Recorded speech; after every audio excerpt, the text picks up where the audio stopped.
बहनों भाइयों नमस्कार। परमात्मा ने जब सृष्टि रचना का संकल्प लिया, मैथुनी सृष्टि रचना का, उसी समय मिथुन राशि का प्रादुर्भाव हुआ। परमात्मा की परम प्रिय राशि अगर कोई है तो वो मिथुन है। मिथुन राशि के जातकों के साथ इतनी खासियतें जोड़ दी परमात्मा ने।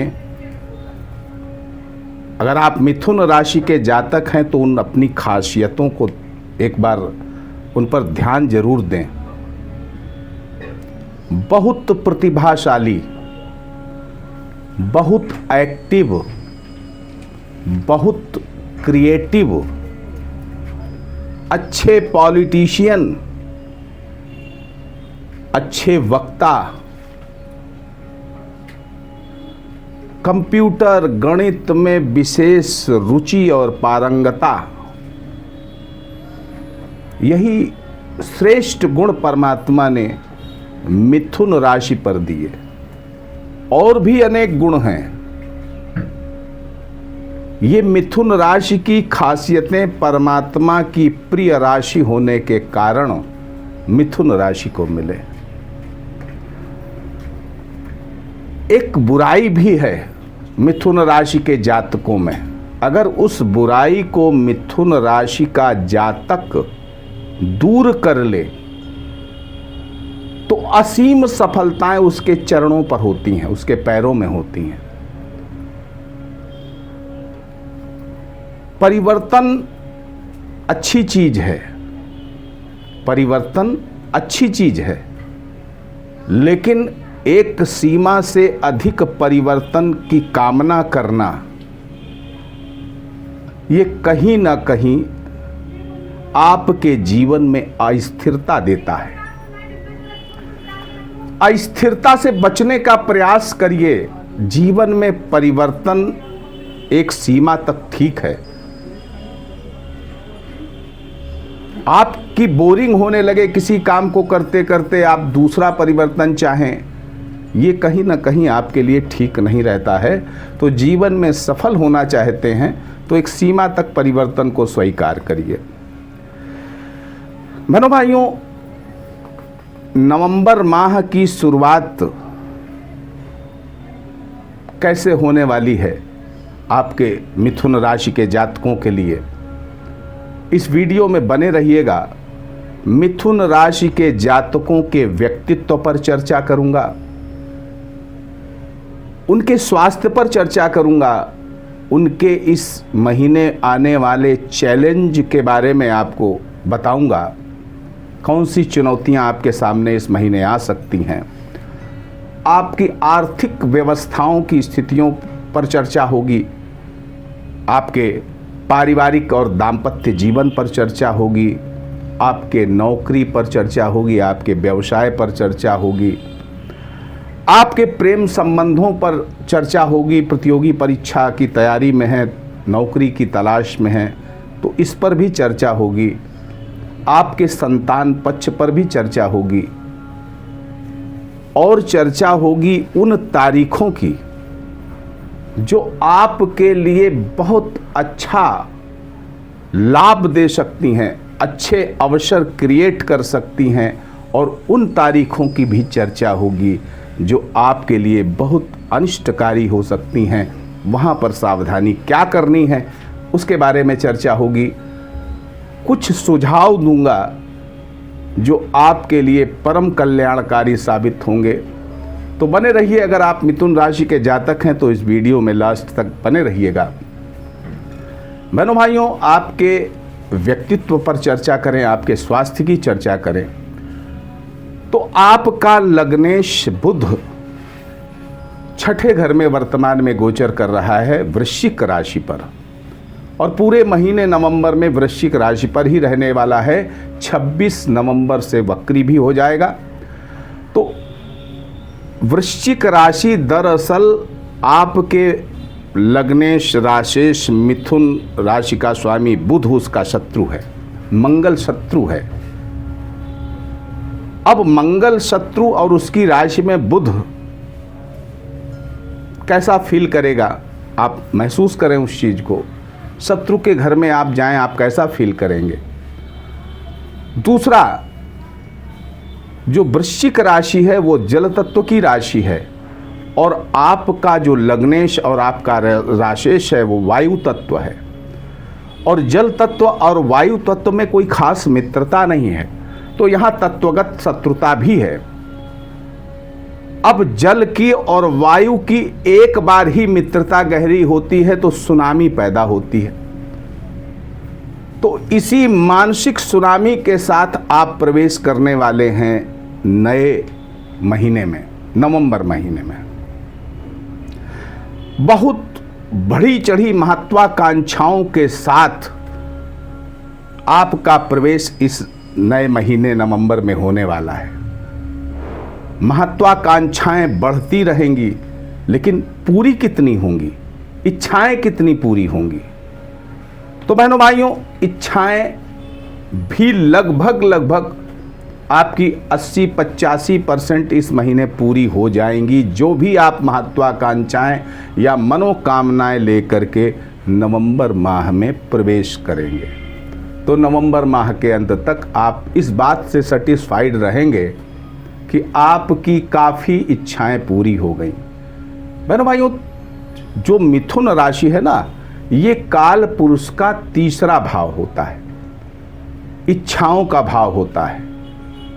वो इच्छाएं जो हम पिछले जन्म से लेकर के आए हैं। तो मिथुन राशि का जो जातक होता है वो पिछले जन्म से इस जन्म में आता ही अपनी इच्छाओं को पूरी करने के लिए है। और ये राशि परमात्मा की परम प्रिय राशि है। तो परमात्मा इतने गुणों से आपको लवरेज कर देता है कि यहाँ आकर के आप आसानी से उन चीज़ों को प्राप्त कर सकते हैं। कमियां जो बताई थी मैंने शुरुआत में, परिवर्तन बहुत ज़्यादा उचित नहीं होता है, एक सीमा तक परिवर्तन आपको पसंद करना चाहिए। तो बहनों भाइयों, ये जो महीना है, इस महीने में आप काफ़ी महत्वाकांक्षाओं को लेकर प्रवेश करने वाले हैं, जैसे मैंने आपको बताया। लेकिन क्या है कि परिस्थितियां इसलिए थोड़ी सी प्रतिकूल महसूस करोगे क्योंकि आपका लग्न शत्रु राशि में, शत्रु तत्व में है, और आपने कहीं धोखे से अपने अंदर फ्रस्ट्रेशन पैदा कर लिया तो आपके स्वभाव में नकारात्मक परिवर्तन आ सकता है। और यहीं आपको सावधान होना है, सचेत होना है। आप अपने अंदर फ्रस्ट्रेशन न लाएं, सुनामी पैदा करने की कोशिश करें जिससे वो काम हो जाएं जो बहुत दिनों से प्रतीक्षित थे। आप सोच रहे थे कि ये काम पूरा हो जाए, तो अपने भावनाओं की सुनामी ला करके उन पर एक्टिव हो जाएं ज़बरदस्त ढंग से, और आप सफलता को प्राप्त कर लें और उस अचीवमेंट को प्राप्त कर लें। और कहीं फ्रस्ट्रेशन में चले गए तो क्या होगा, चिड़चिड़ापन आएगा आपके अंदर। आपके कुछ ऐसे क्रियाकलाप हो जाएंगे कि उससे लोगों के बीच में शत्रुता बढ़ जाएगी। आपका जो नकारात्मक रुख लोगों को पसंद नहीं आता है, आपका तो वही रुख पसंद आता है, मुस्कुराते हुए बात करना। आपके चेहरे में ही भगवान ने आकर्षण दिया है, और ऐसा आकर्षण, भले ही सुंदरता कुछ कम हो लेकिन आकर्षण जबरदस्त होता है। हर व्यक्ति आपकी ओर आकर्षित होता है, और यहीं पर फ्रस्ट्रेशन से कमी आ जाती है और आपके जो व्यक्तित्व है उसमें कमी आ जाएगी। तो इससे आपको बचना चाहिए। बहनों भाइयों, आलस्य से बचना होगा, क्योंकि आलस्य भी आएगा जब आपका लग्नेश थोड़ा सा शत्रुता के बीच में होगा तो आलस्य पैदा करेगा। और फिर ऐसी स्थिति में आपके वाणी के दुरुपयोग से भी, आलस्य से भी, वाणी का दुरुपयोग क्यों हो सकता है, आपके द्वितीय भाव में इस समय मंगल का गोचर है, नीच का मंगल है, तो वाणी कटु हो सकती है। इससे बचना है, क्योंकि आपकी वाणी ही तो लोगों को आकर्षित करती है, आपका सौंदर्य ही तो आपको सबको आकर्षित करता है। तो यहाँ थोड़ा सा सावधान रहने की ज़रूरत है। स्वास्थ्य की दृष्टिकोण से देखें तो स्वास्थ्य की दृष्टिकोण से ये जो समय है ये थोड़ा सा कमज़ोर है। स्वास्थ्य पर बहुत ज़्यादा खराब नहीं है, लेकिन थोड़ा सा आपको सतर्क तो रहना चाहिए। विशेष रूप से सीने में कमजोरी का आभास होगा, या आप थोड़ा सा किसी बात को लेकर के बहुत मेंटली हो जाएंगे, साइको हो जाएंगे, इससे बचना चाहिए। हर चीज़ नॉर्मल हो जाती है रात के बाद सुबह, सुबह के बाद रात, यही प्रकृति का नियम है। तो यहाँ पर थोड़ा सा सचेत होकर के और अपनी बुद्धिमत्ता का प्रयोग करते हुए आपको ये सोचना है कि ये परिस्थिति बहुत दिनों तक नहीं रहने वाली, वरना आप बीमार हो सकते हैं। त्वचाजन्य विकारों के प्रति भी आपको इस महीने सतर्क रहना पड़ेगा, स्किन एलर्जी वगैरह से आपको बचना होगा। आर्थिक व्यवस्थाओं को ले लें तो महीने की शुरुआत से ही धनार्जन की स्थितियां ठीक हैं और आगे भी ठीक रहने वाली हैं, यानी आपकी अर्निंग जो है वो इंक्रीजिंग ऑर्डर में है। इंक्रीजिंग ऑर्डर में आज जितना कमाया है कल उससे ज़्यादा कमाएंगे, परसों उससे ज़्यादा, मतलब इंक्रीजिंग ऑर्डर में आपकी इनकम होने वाली है। बचत शुरुआत ये जो महीना है इसके पूर्वार्ध में बचत भी अच्छी होती रहेगी, क्योंकि एक्स्ट्रा आएगा तो स्वाभाविक है बचत होगी। लेकिन महीने के अंत तक पहुंचते पहुंचते अर्निंग बढ़ेगी लेकिन बचत कम हो जाएगी। हो सकता है अपनी इच्छाओं को पूरा करने के लिए आप कुछ खर्चे बढ़ा लें। बहनों भाइयों, व्यापारिक वृद्धि तो होगी ही, अब अर्निंग में कुछ आप शॉर्टकट का इस्तेमाल कर सकते हैं। जैसे आप शेयर सट्टा लॉटरी की तरफ आपका रुझान हो सकता है, लेकिन अगर इसमें रुझान आपका होता है तो भाई मेरा परामर्श तो यही रहेगा कि आप किसी विशेषज्ञ की देखरेख में ही अपने इन्वेस्टमेंट को अंजाम दें। एकदम मन के तरंग में आकर के नहीं करना है, विशेषज्ञ से जान समझ करके। और आप भी इस चीज़ के पारंगत हैं, मिथुन राशि में ये विशेष गुण होता है, तो अच्छे से देख करके आप इन्वेस्टमेंट कर सकते हैं और लाभ मिलेगा। पारिवारिक दाम्पत्य जीवन के सुख की बात करें तो बहनों भाइयों, जीवन साथी का पूर्ण सहयोग आपको मिलने वाला है। उत्तरार्ध में कुछ परेशानियां पैदा हो सकती हैं। दाम्पत्य जीवन में थोड़ा सा ईगो से बचना पड़ेगा, ईगो से बचना पड़ेगा। प्यार से रहिएगा। दाम्पत्य जीवन पूरे महीने अच्छा रहने वाला है। व्यर्थ के प्रवास करने पड़ सकते हैं, इनसे भी आपको बचना पड़ेगा। थोड़ा सा यौन जनित जो संस्कार हैं, क्रियाकलाप हैं, उनसे भी आपको नियंत्रित रहना पड़ेगा।